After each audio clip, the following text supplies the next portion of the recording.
Hello, everyone, and welcome to my 7th podcast in the series Taking the Mystery Out of Therapy. My name is Abigail Barbanel, and I've been a psychotherapist for almost 26 years. Grief and adjustment to change is the topic of today's podcast, and it's a very big topic. It's a topic that tends to bring a lot of people to therapy, and there's a lot to say about it. So this podcast might be a little bit longer than my previous ones, which were about half an hour long. The topics I will cover today are all covered in my very, very short booklet called Grief and Adjustment to Change, a No-Nonsense Approach. I will share that with the cover of this book for you. Grief and Adjustment to Change, a No-Nonsense Approach. It's been out for a very long time, and currently it's the most up-to-date version I have. So all the topics that I'm covering are in the book, and you can go back to it if you like for reference. You know that my approach is to make psychology and therapy and anything to do with mental health accessible and clear to everyone. And given what we know now, the neuroscience that has come to therapy, the new framework of interpersonal neurobiology that I've been sharing with you from the start of these podcasts, there is actually no excuse for therapy to be vague anymore. The original booklet started, in fact, with a paper, with an article that I originally wrote for GPs in Canberra, where I started to practice back in 1999. I got a lot of clients. I was getting a lot of clients referred by GPs who were told that by the GP that they're depressed, or they thought they were depressed. But they weren't. And very quickly, when I started to work with them, I realized that they were not depressed at all. They were just going through adjustment to change and grief. And just to clarify, there's a big difference between grief and depression. I will probably do a podcast on depression specifically because it's such a big topic and everybody talks about it and everybody worries about it. Depression is a natural reaction that any mammal would have to a situation where they are trapped in a bad situation where they suffer, but they are also powerless to change that situation. So just to repeat, any mammal who is trapped in a situation that is bad for them, where they suffer, but has no power to change it, is going to experience what we call depression. Depression, like all of our inner experience, is a simple reflection of our reality. All our feelings, all our emotional experiences are a reflection of our reality. It's very rare to find somebody who has a crazy emotion that doesn't fit in with anything. You probably all know that the theory of chemical imbalance in the brain about depression has already been debunked.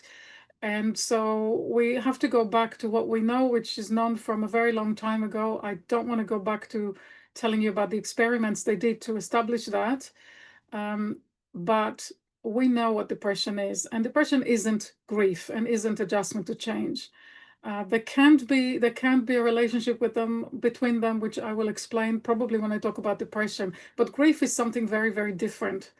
I think it's quite possible to explain this in a very clear way. And my aim is basically to take the worry out of people when they feel the experience of grief or adjustment to change, because they're naturally so uncomfortable that the last thing you want is to also worry about it and think you're going nuts or something. So please bear with me through this podcast, and I'll get through all the topics. The topics I will cover first will be what is the process of grief and adjustment to change. The second topic I will cover is when does it happen? When do we begin to experience this? The third one will be what to do, how to handle it when we are experiencing it. I also want to talk about what the experience of blocking grief, what it's about, and how it might impact on children and on our relationships in general. And I'll also mention at the end the topic of complicated grief. The booklet itself will go into much more detail than I can in a podcast, but I will do my best to cover everything that I believe is important and everything that I actually share with my clients when they come in with that, with grief and adjustment to change, and they worry about what's going on with them. So there is, I came across a book, a textbook 20 years ago called Loss of the Assumpting World by Jeffrey Kaufman. It's a book about traumatic loss, and he coins the term assumptive world. Assumptive world is a very good term because it describes what we consider to be normal to us. So I've already talked to you about the brain. I've already told you that our brain has to wire everything from our environment in order for us to exist in it and to survive in it and hopefully thrive in it as well. So what we wire from the environment is what we consider to be normal. It's how the experience of what's normal and familiar to us is a reflection of what's wired into our brain. So the assumptive world is the world that we're familiar with, everything that is around us, everything that is part of our lives, our identity, our sense of identity, what we do for a living, what we do in general, all our activities, everyone that's around us, our physical environment, all of these things that are wired into us, that are part of our world and our reality, are part of our assumptive world. Assumptive means the world of assumptions, what I expect to be there tomorrow morning when I wake up. I'm used to my house. I wake up in the morning. I expect the bathroom to be exactly where it was yesterday. If it wasn't suddenly disappeared, it would be very, very strange and disorienting. So adjustment to change is what happens when we go through a massive, significant life change. Now, bathroom disappearing is unlikely to happen, but there are real and very common life changes that happen to everyone. I don't think anyone is spared from that at any stage of life. Some changes are bigger than others, and we adjust to small changes regularly without even noticing it. It's not such a big experience. You might have a little bit of a down moment or a few minutes in a day where you don't feel great because maybe you're adjusting to a very small change. But the big significant life changes are the ones that send people to therapy and a lot of the time to the GP, thinking there's something terribly wrong going on. But in fact, there's nothing going wrong. What's actually happened is that a big life change, significant life change, or more than one, has happened in the person's life, which now requires their brain to adjust to that change. The brain has our reality, our assumptive world, our normal reality all wired into it as it is. And it's been wired over a long period of time when we interacted with this environment. Change can happen quite fast. So what kind of changes can you think about? I'll talk about it a bit later, about the list of all the changes that we can go through that that would lead to a sense that I need to adjust, or the brain needing to adjust. And why does the brain need to adjust at all? It's because mammals, in order to survive in their environment, they need to be adapted to it. They need to be adjusted to it. Our reality actually has to be wired into our brain, or else we're not oriented in it. So I always give the example to clients of squirrels. Now, why I'm talking about red squirrels is because in the Highlands of Scotland, where I am, there's been a program to reintroduce the native red squirrel into the environment because it kind of disappeared and the gray squirrel took over. So there were projects about that. So think about a bunch of squirrels that the researchers or the people who are in charge of the project are coming and picking up in boxes and in cages and wanting to transfer them to a new forest from the forest that they are used to. Now, the researchers know that the new forest is perfectly adequate for the squirrels. There's everything they need. There's nothing wrong with it. It's perfectly adequate. So they just want to take them from one forest and put them in another. But how do you think the squirrels would feel when they've been brought to the new forest? The cages are open on top of the trees, and now they're supposed to go out and be in the new forest. How do you think they feel?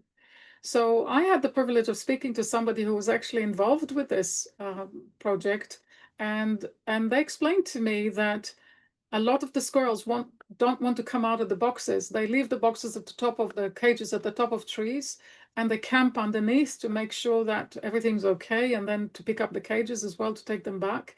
And the squirrels sometimes won't want to leave the cage. They're so shocked by this experience that they're terrified and they don't want to leave the cage. Now, why are they shocked and terrified? The squirrels have nothing in their brain that's wired from the new environment. All of their wiring is from the old environment. So now, even if the trees are the same and there is water and there is food, they don't know where anything is. They don't know where predators might be. So everything is new and unfamiliar. That's exactly what happens to all mammals, including us, when a big life change happens. The brain must adjust to the new environment in order for us to survive. At least it thinks so. So change can happen really, really fast. You might move house. You pack the house. You get on the removal van, and you move to a new house. Your brain still has the old house wired into it. It doesn't know anything about the new house. Even if you've seen it a few times, it's a new experience. So automatically, the brain will go into a process where it now needs to adjust to wire in the new reality and replace the old reality. Until that happens, you're going to go through this adjustment process, which is profoundly uncomfortable. To demonstrate this from probably everybody's experience, so you can extrapolate from it. Imagine that you've lived in a place, in a flat or a house for a very long time, and you've got your kitchen and you've got your cutlery drawer in the kitchen, and you know where all the spoons and knives and forks are, and you reach to get your cutlery every day without even thinking. You know exactly where you're going on autopilot. You go pick it up and you eat your meal. But now you've moved house. You're in a brand new house, a brand new flat, and your new kitchen is oriented differently. And your cutlery drawer is in a different orientation to where it was in the old one. It's very common for people to try to reach to the place in the new kitchen where the old one, in the direction where the old drawer would be, and then we can just shrug it and laugh it off and then go to the new drawer. In the new place, every time you interact with the new drawer, you open it, get your cutlery from there, your brain is gradually starting to wire that in and replace it. And there will be a time, maybe a few weeks later, where you'll stop doing that. You'll stop reaching out to the wrong place and you'll automatically go to the new drawer. So what's now automatic is what's now wired. That means you're adjusted. So why do I talk about grief and adjustment to change in the same sentence or in the same topic? So grief is a kind of a subset of adjustment to change. It's often accompanied by feelings of shock and loss and pain. Oh, sorry about that. So grief is an example of a process of adjustment to change, but not all adjustment to change involves grief. So a lot of changes are not necessarily of loss or pain or disaster or some trauma. They may be very positive changes, maybe getting married, maybe meeting somebody and falling in love, maybe moving to your dream house or getting your dream job. So there won't necessarily be a sense of loss or pain involved in it, but it will require adjustment. And that process of adjustment is profoundly uncomfortable. It's always uncomfortable because remember the squirrels, it involves fear, it involves insecurity. The squirrel is not going to feel comfortable and secure and safe in the new environment until the new environment is wired into it, into its brain. And we're the same. We're not going to feel comfortable until the new environment is wired in. What becomes normal is now feeling safe and secure, and what was is no longer important. It becomes a memory for us. But in grief, the particular experience of grief, which is an adjustment to change, there can be also profound pain and loss and a lot of other issues that can come up for people when they suffer a loss that could be traumatic, or a bereavement, of course. And there are different degrees of loss, and it depends on the circumstances. And I'll try to cover a little bit of that later when I talk about complicated grief. So adjustment to change is always uncomfortable. And there are typical symptoms that are involved with it. So, for example, one of the most common symptoms of grief and adjustment to change is absolutely profound tiredness. And I mean bone tired. And it doesn't matter how much you sleep. If you can sleep, some people can't sleep very well. This is one of the symptoms of grief, is that sleep can be problematic. But if people do sleep, they'll wake up in the morning and they'll feel like a truck hit them, no matter how long they slept. You basically can never feel really, really rested. One of the ways you know when the grief begins to end or the adjustment to change begins to resolve itself and to finish is that you suddenly wake up in the morning and you feel refreshed again for the first time in a very long time. So deep fatigue, deep tiredness, bone tired feeling that has absolutely no relationship to your general health, to how much you sleep, to whether you eat or anything like that. Another symptom that people experience is, and that's very common. This is why there's a lot of symptoms, but the symptoms I want to focus on in this podcast are the most common one and the ones that you're going to feel almost immediately. The very long list of symptoms is actually in the booklet on grief and adjustment to change. So another symptom, in addition to tiredness, is you're going to have problems with your short-term memory and with your concentration. So things that you normally are able to recall, information that you would normally recall without any problem at all of a sudden it'll feel clunky and slow. And concentration is going to be terrible. I mean, you're going to have real trouble concentrating on reading or doing anything for any length of time, especially anything that requires a lot of brain power. There's a very good reason for that. Remember that grief and adjustment to change is a process of adjusting to something new, which is the brain associates with your physical survival. So as soon as we experience a big change, the brain allocates all of its resources to accomplish the adjustment for as soon as possible, which means it will take resources from everywhere in the brain. So everything that you're normally doing will become clunky because you just don't have enough brain power. It even includes feeling different about flavors and smells. If, for example, you enjoy food and you like flavors, all of a sudden everything will taste the same. It will taste like cardboard. The worst thing I've done in my life is try to go to a nice restaurant, and I do like food. Try to go to a nice restaurant when I was in the middle of adjustment to change or grief, and to try to make myself feel better, because it was a waste of time and money, because everything tasted the same. The reason for that is all our senses are muffled. We're just not going to experience data from our senses to the same extent that we do. It'll be hard to feel pleasure in things. So the concentration follows the same thing. The brain is just too busy doing the adjustment, and all the resources are allocated to that. So everything that you normally do is going to become clunky and more difficult, including, as I said, including sensory input. Everything is just going to be dull, really. You're going to lose interest. I mean, people tend to lose interest in things that normally they're interested in, that give them joy or pleasure, or they're just fascinated by. During grief and adjustment to change, people just lose that. Everything just becomes kind of dull and a bit. It can feel really quite awful, actually. Everything that gives color to life becomes a bit gray. But it's not depression. Depression can feel like that too, but that isn't depression. That's actually adjustment to change. It's normal during grief to feel irritable. Irritability, even with situations you normally enjoy or people you like to be around, everybody gets on your nerves. The brain needs to adjust. Nothing else matters to it at that time. So trying to spend time with your friends and socializing, do the normal things you do, it's just not going to be the same, and things will get on your nerves. And when you start to feel irritable, it's an indication from your brain that you now need to withdraw and give yourself some space to continue to integrate and not overload yourself with activities or things that you shouldn't be doing, because your brain needs the space to do the integration as soon as possible, as quickly as possible.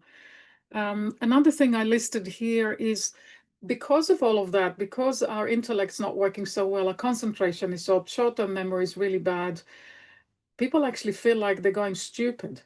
People who are very intelligent, who are used to functioning really, really well at work or in their life, all of a sudden feel like they basically feel like they're going stupid. And another thing is people feel like they're going crazy. And that there's a very, very good reason for that. And let me try to explain it. Um, we associate unconsciously, or even without even thinking about it, we associate sanity, being sane, with being grounded in our reality, with our inner perception of our reality matching reality. If I said to you all of a sudden, look at the little dragon that's flying in my room behind me, and you can see that there is no dragon flying in the room behind me in the space, and you'll think she's gone mad because we can't see it. So our sense of sanity depends on the inside and the outside matching. What's wired into my head needs to match my reality. And if somebody does walk around the street and walk in the street and points to things that aren't there, that everybody else can see are not there, we think they're crazy. So in grief and adjustment to change, your change has already happened, but your brain hasn't adjusted. So you're effectively living and existing in a new reality that your brain doesn't have the infrastructure for. Your brain's still wired to the previous reality. Change tends to happen fast. Adjustment to change takes as long as it needs to take. I'll mention that in a minute. So suddenly people feel like they're insane. The reality doesn't match how they feel. People don't always know how to describe it, but they come into therapy and say, I feel like I'm going nuts. So I'm here to reassure you that one, you're not going nuts. And two, there's a very good reason why you might be feeling that you're going nuts. Your brain is just not adjusted to the new reality, and the inside and the outside are not yet matching. So yeah, you're going to feel like you're nuts, but you're not. There are lots more things to say about that, what I call the symptoms, or what we experience when we experience grief and adjustment to change, and that's all in the booklet.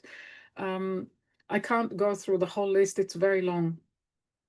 So when does grief and adjustment to change happen? By now you probably realize grief and adjustment to change happens every single time when a significant life change happens to us. And you will feel it. You will know when it is. Sometimes people come to therapy and they say, I think I'm depressed. And I just say to them, can you tell me what changed in your life in the last year, the last 6 months, the last 2 months, the last 2 years? And they give me often a very long list that could fill in a full A4 page of significant life changes. They may have lost a pet. They may have become a parent. They may have gotten married. They may have gotten divorced. They may have had a medical diagnosis that was problematic. They may have had a difficult medical procedure. They may have moved. They may have changed jobs. Um, you get the gist of it. Basically, any significant life change is going to force the brain and to change its wiring, and the prompt will be the change. So as soon as you got the change, the brain's going to start it. You can't control it. But what can you do with it is you need to let it happen. As uncomfortable as it is, we don't have a choice about it. We have to be fully adjusted to our reality. Those listeners who might have a pet might and maybe moved house with a pet. Particularly cats are useful to watch. Watch what a cat does when you move house with it. Cats tend to um, they come out of their carry thing that you carried them in, you let them out into the new place, and immediately they look pretty stunned. And then they start to sniff everything, and they start to go to every nook and cranny in the new space, and they'll sniff it over and over and over and over again, sometimes for a few days, until it's all wired into their head, and now they're adjusted. We're the same. The cat, nobody stops it. So it just goes around and does it. And it doesn't worry about doing it. It just that needs to do it. We're kind of the same. We need to allow the adjustment to change process to actually happen. And there are many things we can do to help it. One of them is to try not to take on extra changes or extra responsibility if it's at all possible.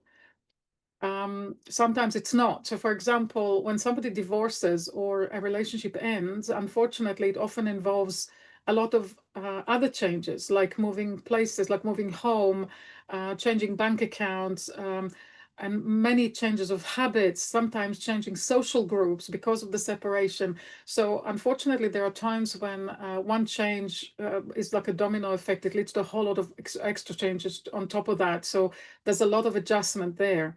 And divorce is actually, and separation are actually a really difficult change to go through, worse than bereavement, actually, in most cases.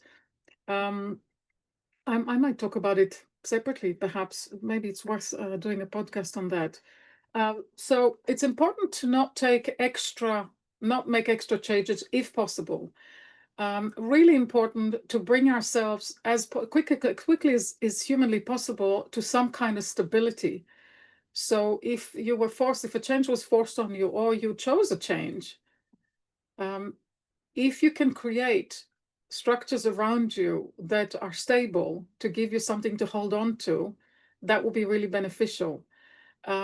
It's really useful if you move to take items with you from the previous environment that were significant and put them in a new environment so that you can relate to it more easily. It looks less alien if there's something in it that um, that you're attached to, that you know from before. I tell people who are separating and children, there's co-parenting situation and children have to move from one house to the other regularly. I tell parents to always make sure that the child has the same items in both houses. For example, maybe the same bed linen, maybe some of the toys, some of the things that are important to them, maybe some feature in the room, maybe the color of the walls. Try to make it as comfortable for them as possible because they're constantly moving. Now they will have adjusted to the house, but that constant change is difficult. So it's easier on their brain if there's familiarity as they go back and forth. With bereavement, I recommend to people to use rituals as ceremonies, such as maybe lighting a candle. Um, I light candles when I suffer bereavement, and I would write the name of the person on the candle, and the candle symbolizes for me the loss. Another thing that I recommend to people when they're bereaved or suffer the loss of someone dear, someone close, is to keep a little object, find a little object that's small enough to keep in your pocket, that symbolizes or epitomizes the loss for you. And that object is in your pocket, maybe the pocket of your jacket or your trousers, and you can reach to it any time of day. It's always with you. You can also use a piece of jewelry if it's meaningful, or anything that is symbolic of what you've lost. Every time you touch it, and it doesn't matter if you're now back to work or trying to go back to your normal activities, every time you touch the object, it will be a validation, a reminder that you're not finished, you're not adjusted yet, but you're giving yourself permission to acknowledge that the grief is still there and you're not back to normal. For some people, talking about the loss or the change can be very important. It's not for everyone, but those who feel that the talking is needed, it's because talking helps their brain wire. If they feel that they've talked their friends out and they feel they don't want to take their friends' time or family time anymore, that's the time when a good grief counselor can be useful, because they will sit and listen to you and you don't have to worry about burdening them. And the talking is not for any other reason other than to allow your grief to wire your brain, to allow the process to wire your brain properly. The talking can just help. It's not for everyone, but it can be very useful. And it's important to get a therapist who doesn't try to fix you or to hurry you with the grief. It's important to get a therapist who understands what you're going through and is open for you to talk about it for as long as you need to. Another thing that is not for everyone, but some people find useful, is journaling, which is basically writing down your thoughts and feelings in a notebook or somewhere. And those who find writing useful find that helps their brain wire. Also, remember, writing is very validating. The paper doesn't talk back at you, so it can be very helpful.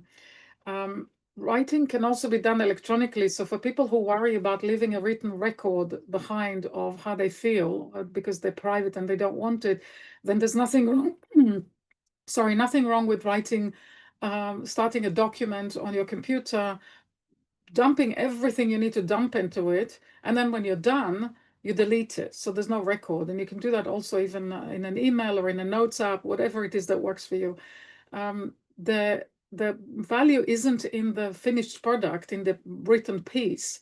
It's in the writing itself, if it works for you.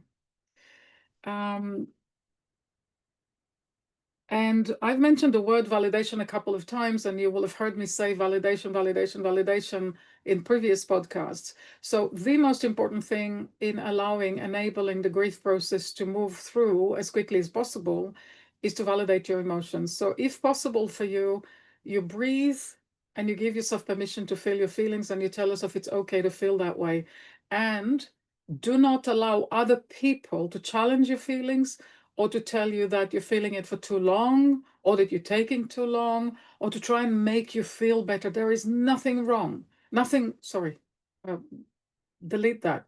There is nothing worse than being in the middle of grief or adjustment to change and having somebody try to cheer you up. It's absolutely awful. What we need is for people to listen if they can, and to tell us, it's okay for you to feel the way you do. And we must do this for ourselves. The more we validate, the quicker the grief and the adjustment to change processes itself. And then we start to feel more accustomed, more adjusted to our new reality. So I've mentioned some of the strategies that can really support the grief. The validation is the most important thing, but also the idea of not burdening yourself and not trying to be the person that you normally are. You need to be the person who's now adjusting. You will go back to who you are. If you were previously interested in things, if you were previously very caring and very giving, you will go back to being all the things that you were, with the added wisdom of the integration process that you've just been through, and with the added bonus of being adjusted to your new reality. Now, grief and adjustment to change happen, or adjustment to change happens, whether or not the change is planned or unplanned, whether it's desirable or undesirable, or whether it's positive or negative by its own nature. So when I moved to Scotland 15 years ago from Canberra in Australia, from halfway around the world, that change was planned meticulously. My ex-husband and I had 6 years to plan it, and nothing went wrong. Everything went according to plan. Everything was by the book. Seriously, nothing went wrong. Couldn't have wished for better. And still, I did not feel like myself. And it took me about 12 months overall to get my brain back. Now, I wasn't worried about it because I knew what I was going through. By that stage, I already wrote the paper and I knew about the process. I knew what I was going to feel, so I didn't worry about it. It still took what it took, and it still felt very uncomfortable, but I wasn't worried. So it ended when it ended. About 6 or 7 months after I got here, I gave myself a break from work to settle down and to give myself time to adjust. And about 7 months later, I started to feel more like myself. And by the end of that year, I felt completely adjusted. Of course, 15 years later, this is my assumptive world. I'm in it and I'm well adjusted to it. I want to talk about the experience of blocking grief. Now, that's a really big topic, and it's a very important topic. First of all, trying to block grief, as in, I don't want to feel it, I don't want to validate it, I just want to distract myself, I just want to move on and be fine, no matter what happened, is completely normal. Who wants to feel uncomfortable? Nobody. So it's completely normal to want to block it.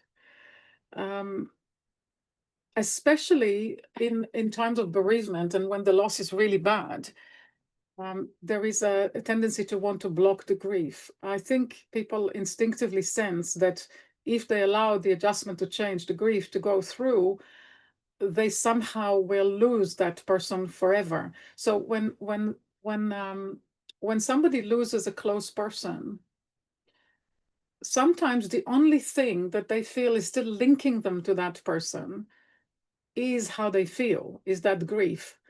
But also think about that. They want to keep the wiring as it was, because in that world, in that previous reality, that person was still there and was still part of their lives. They don't want that to change.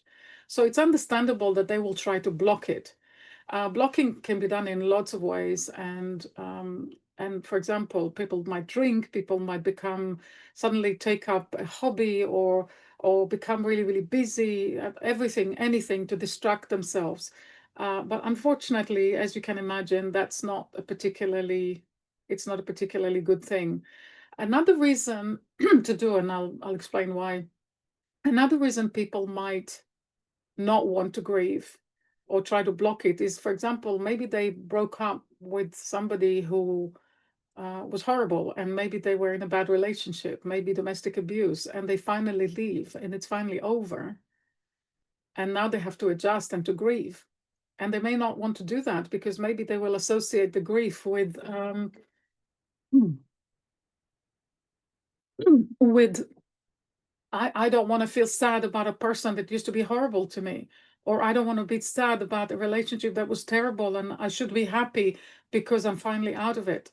So these are all good reasons why people want to block, and it's completely understandable.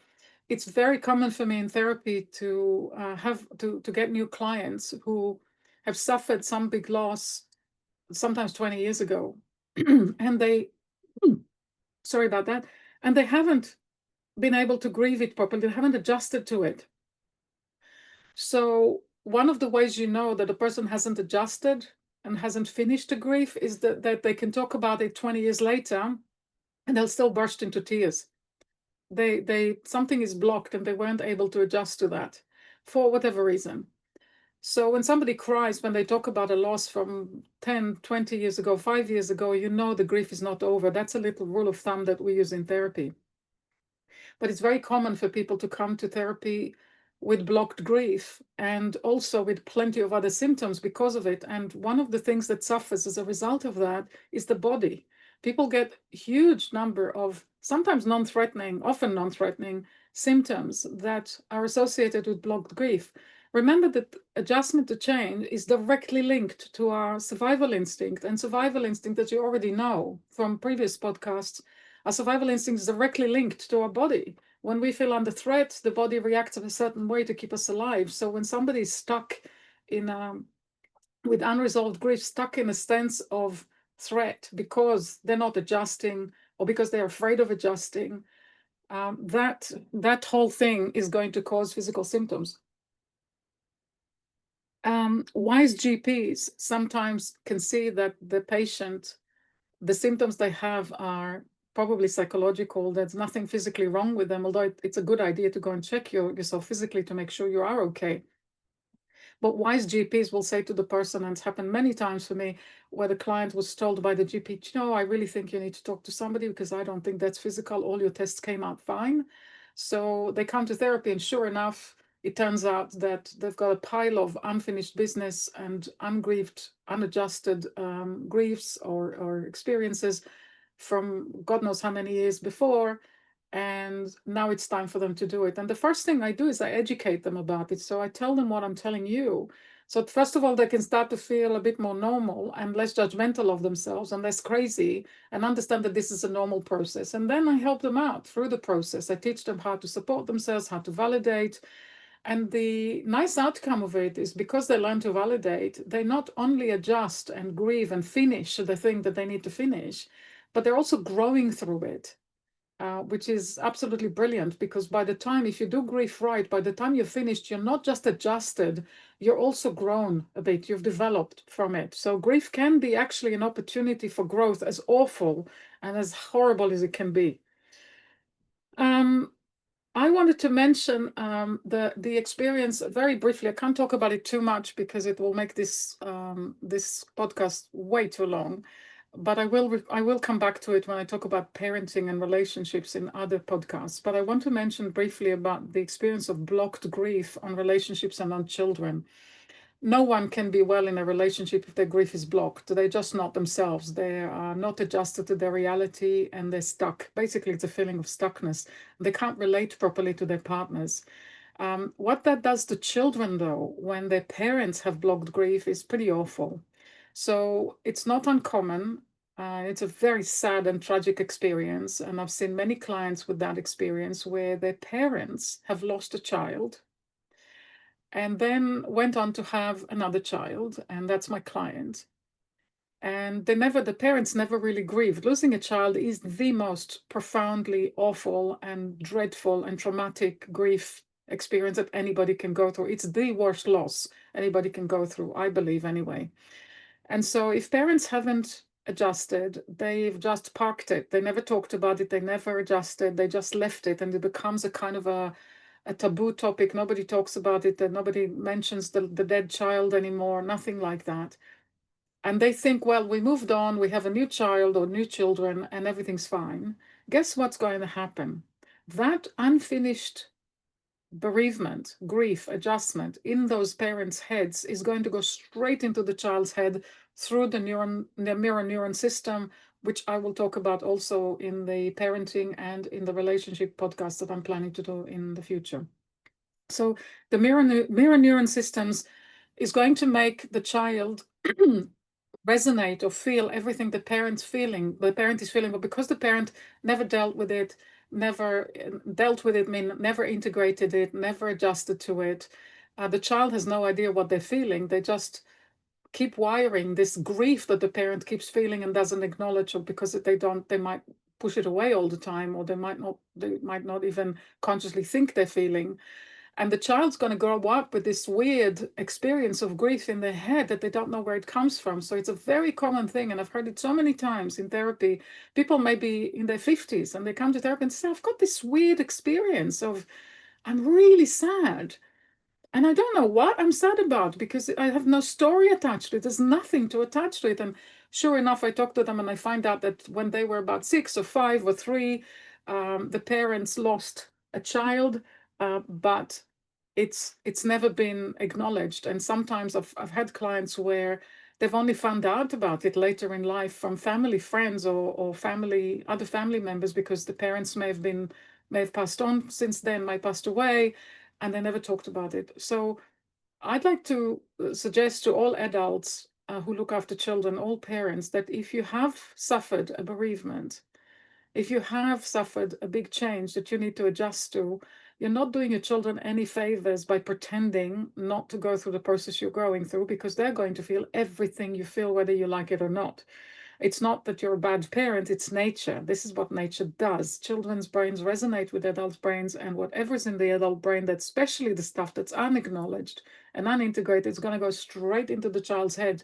So the onus is on parents. And I also think that parents can teach children how to acknowledge grief and bereavement and how to adjust to change if the parents are well informed. And it can be an experience that is very educational for a child. So they don't come to me for therapy when they're 30, not knowing how to grieve or adjust to a change.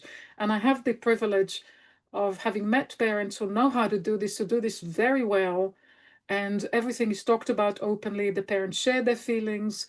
The children are not burdened by adult sadness or adjustment if the adults are open about it.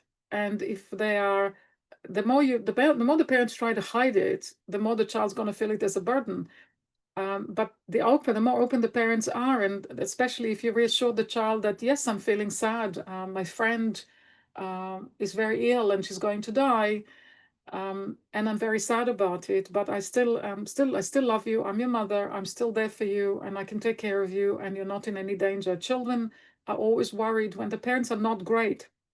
Children are worried that the parents won't be able to take care of them. So there's every good reason for parents to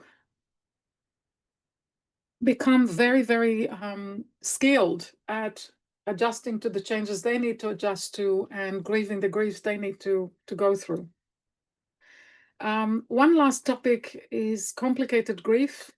Complicated grief doesn't have a formal diagnosis. It's not in the DSM-5 or anything, but it's something that therapists tend to recognize pretty quickly, and I think people can feel it as well. Complicated grief is an experience of grief which is the same as all other grief, except maybe the change is the person's going through is still ongoing, and the brain doesn't know what it's adjusting to. So it can make the grief feel prolonged, protracted, and more uncomfortable than normal, because the adjustment is not, it doesn't know what to pin it to, because the change is still ongoing. That can happen in some circumstances in life. For example, getting away from domestic abuse can cause victims to move several times and to have to further escape, because we know about post separation abuse as well. So there's no solid reality to adjust to. So the brain doesn't know what it's doing. It's still trying to adjust, but there's nothing to pin it to. So it feels complicated. It feels prolonged. Another reason for complicated grief could be unfinished business. So particularly in relationships that were bad. So there might have been a bad relationship, and things ended badly, and there's been no acknowledgement of the harm done, no sense of justice. Somebody might have had to walk away from business relationship, from employment, or from a personal relationship with a sense of lingering injustice, that whatever was done to them, maybe workplace bullying or something, whatever was done to them was never actually acknowledged. So they kind of have to lick their wounds and walk away from it, but they don't get justice. That can lead to complicated grief. It's still grief, it's still possible to adjust to it, but it just feels a bit messier. Also, things like if somebody has pre-existing trauma and they suffer some kind of another loss, another big change, another awful experience that requires adjustment, their trauma is likely to be triggered, and they're going to feel really vulnerable and really raw. And that can cause the grief to get all entangled with their existing trauma, which makes things feel very, very complicated. Um, Also, having mixed feelings about the change or the loss. So, for example, we make choices always in life. For example, take a new job or move somewhere or whatever. Um, Sometimes it's not a clear-cut choice. And also, when we make a choice, we always give up something that had good in it, and we pick something new that also has not so, stuff that's not so good in it. In other words, there's never a perfect choice. You're never moving away from something that's 100% negative to something that's 100% positive. So sometimes there are mixed feelings, and people might have regrets, and that can lead to also a mild form of complicated grief. Um,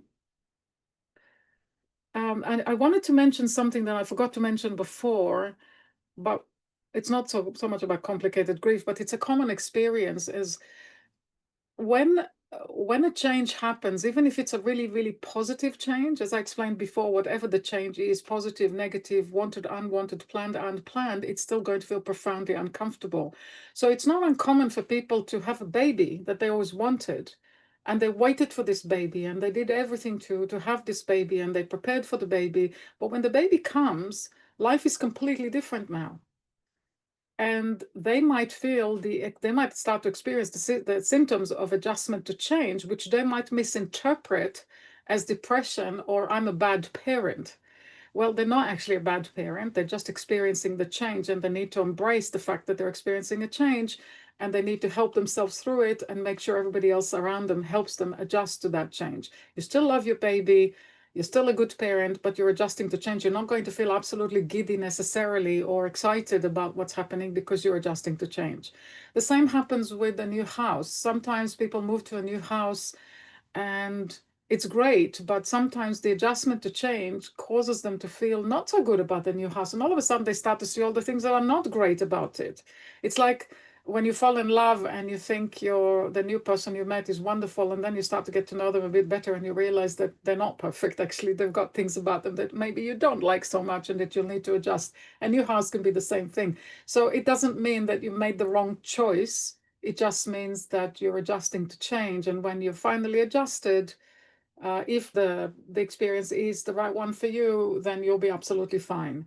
So I think I'll stop here. It's been almost an hour, and I hope you will get something very useful from this. As I said before, the all the information is in this booklet, which a lot of people have told me they found extremely useful. And if you have any comments or any questions to that you would like to send me, that I can maybe discuss or bring up in other podcasts. As I mentioned before, please write to me to podcasts@fullyhuman.co.uk. That's podcasts@fullyhuman.co.uk. You can see the email address on the screen now. Thank you for sticking around for this long podcast, and I hope you find it helpful. And take care of yourself.